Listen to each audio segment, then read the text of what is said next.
اچھا خیر، 70 آدمی ہو گئے گرفتار. اب ان 70 کو کرنا کیا ہے، یہ مشورہ ہوا. ٹھیک ہے نا. حضرت عمر رضی اللہ تعالیٰ عنہ نے حسب معمول مشورہ یہ دیا، ان میں غیرت دینی حمیت بہت تھی. انہوں نے عرض کیا یا رسول اللہ، جو جس کا رشتہ دار ہے اس کے حوالے کیا جائے اور وہ اس کی گردن اپنے ہاتھوں سے اڑائے، تاکہ یہ قوم پرستی کا کیا ہو، بالکل خاتمہ. اللہ خوش ہوگا. دیکھو میری خاطر اپنے رشتوں کو نہیں چھوڑا. تو 70 کو قتل کیا جائے، ایک کو بھی نہیں چھوڑا جائے.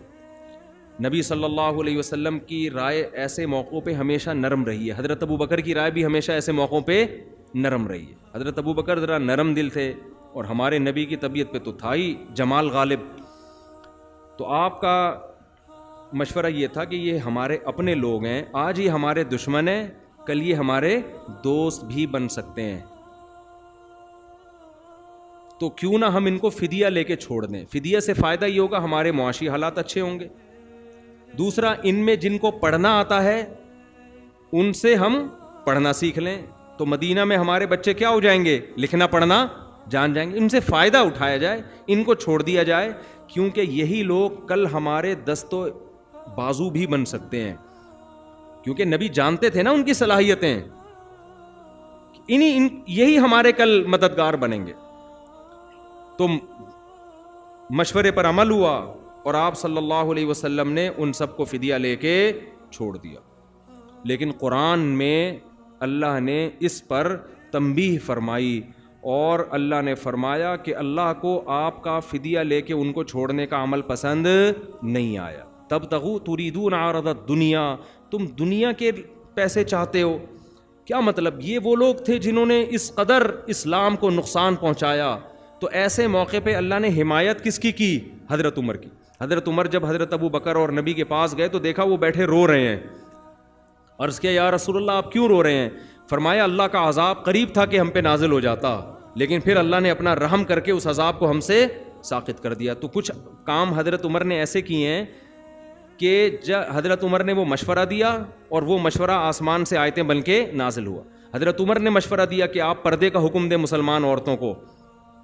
تھوڑے دنوں میں آیتیں نازل ہو گئی کہ اے نبی آپ اپنی زوجات اور اپنی بیٹیاں اور مسلمان عورتوں کو حکم دیں کہ گھر سے پردے کے بغیر نہ نکلا کریں. بہت ساری آیتیں ایسی ہیں جو حضرت عمر کی موافقت میں نازل ہوئی ہیں. جب امی عائشہ پہ تہمت لگی نا، تو بعض سیدھے سادے صحابہ منافقین کی باتوں میں آ گئے کہ اچھا بھائی اس کی تحقیق ہونی چاہیے، اچھا بھائی گواہ لے کر آؤ.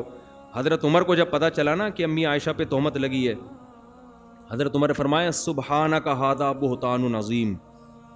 کہا اللہ تو ہر عیب سے پاک ہے، پیغمبر کی زوجہ کیسے کر سکتی ہیں، یہ بہت بڑا بہتان ہے. انہوں نے کہا یہ سننے کی بات ہی نہیں ہے، یہ جس نے بولا ہے جھوٹ بولا ہے.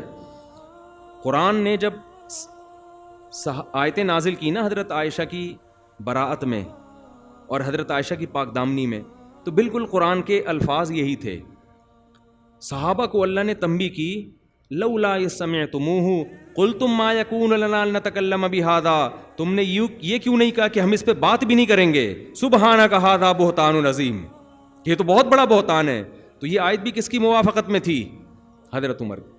تبھی تو حضرت عمر کی جو غیرت شجاعت ایسی تھی کہ نبی نے فرمایا کہ عمر جہاں سے گزرتے ہیں شیطان وہاں سے راستہ بدل لے. الٹا شیطان ڈر رہا ہے شیطان ڈر رہا ہے ان سے. تو غیرت اور حمیت بہت زیادہ تھی.